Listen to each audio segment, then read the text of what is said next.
ఆగు, ఎక్కడికి వెళ్తున్నావు? నా నైట్ అన్నం మిగిలింది అత్తమ్మ, అదే కుక్కకు వేస్తామని ఎత్తుకొని పోతున్నాను. మీ అబ్బోళ్ళ ఇంట్లో నుంచి ఏం తెచ్చకి నీకు యోగి తెలియ కానీ నా ఇంట్లో నుంచి కుక్కకి ఎత్తుకొని పోతావా?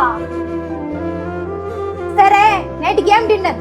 మీరు నైట్ బయట పోయి తింటున్నారు కదా, అందుకే అంత మనకేం చేయలేదు. ఒక పని చెయ్యి, ఈ అన్నంని నువ్వే నైట్కి పెట్టి తినేయి. సరే, నా కుక్కకంతా వేయకూడదు, నువ్వే పెట్టి తినేయి.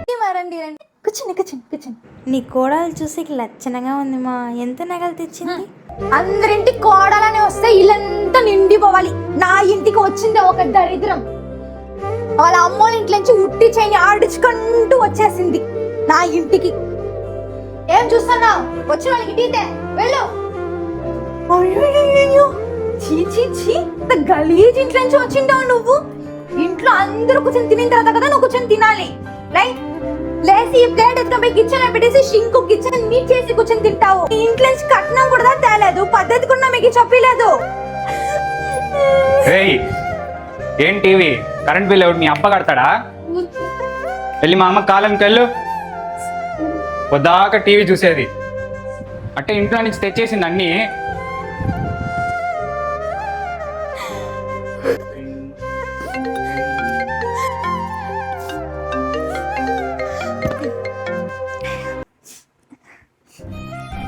మా నేను బాగున్నాను మా. ఇడంతా నన్ను బాగానే చూసుకుంటా ఉన్నారు. అది నేను నైట్ ఐస్ క్రీమ్ తిన్నానా, అందులో వాయిస్ అట్ట అయిపోయింది మా.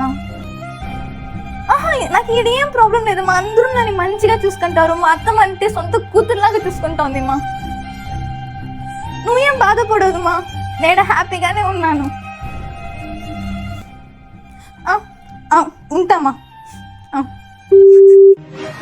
ఇది నా కథ కాదు, నీ కథ కాదు, మా అమ్మ కథ, కొంతమంది తల్లిల కథ.